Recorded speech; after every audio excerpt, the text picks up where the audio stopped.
నేను మలకపల్లి నుంచి వచ్చాను. నేను థర్డ్ బ్యాచ్ స్టూడెంట్ ని. మా ఫోర్త్ బ్యాచ్. నేను ఇక్కడికి వచ్చింది బాడీ మెజర్మెంట్ల కోసం, ఫినిషింగ్ల కోసం వచ్చాను.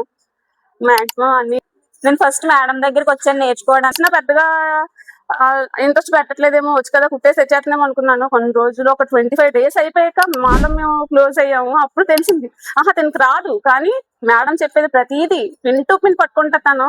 స్టిచ్చింగ్ వచ్చింది. బయటికి వెళ్ళాం మేడం స్టిచ్ చేయడానికి. ఫస్ట్ మా అత్తయ్య గారి బ్లౌజ్ కుట్టాను. ఆవిడ బ్లౌజ్ వేసుకుంటే ఆవిడ ఒక రోజంతా అలాగే ఉంచుకున్నారు. ఈ షోల్డర్ జారట్లేదు. ఆవిడ బ్లౌజ్ చూసి నాకే అంత హ్యాపీగా అనిపించింది. నాకు బెస్ట్ స్టూడెంట్ అని తనే అనిపించింది. మా బ్యాచ్ లో మేము కూడా చిన్న చిన్న వదిలేసాం, కానీ తను ఏది వదలలేదు, ప్రతిదీ నేర్చుకుంది. సొంత లో ఒకరు కూడా సెలవు అవ్వలేదండి, కానీ ఉన్న ఎక్స్ట్రా టైం ని వాళ్ళు యూటిలైజ్ చేసుకుని అలా అయితే డిజైన్ చేశారు. చూడండి అమ్మాయి బ్లౌజ్, ఈ అమ్మాయి డ్రెస్ చూడండి, దాంతో ట్రాన్స్పరెంట్ పెడుతుంది. యాక్చువల్ గా ఇలా బ్యాక్ సైడ్ జిప్ వచ్చింది. ఇలా ఇది చూడండి, ఇక్కడ వచ్చిన క్లాత్స్ తో తను ఇలా ఇక్కడ సైడ్ డిజైన్ చేసుకుంది. దీని కూడా కోట్ అంటే అమ్మాయిలో లెహంగా ఇచ్చుకుని బ్లౌజ్ ఇచ్చుకుని కోట్ అనేది ఇలా రెడీ చేసుకుంది. వీళ్ళందరూ అండి ఇక్కడికి వచ్చిన నా ప్రతి స్టూడెంట్ కూడా వాళ్ళ బ్లౌజ్ వాళ్ళు వేసి వచ్చినప్పుడు నా ఆనందం చాలా ఎక్కువగా అనిపించిందండి. అలా ప్రతి ఒక్కళ్ళు డిజైన్ చేస్తున్నారు.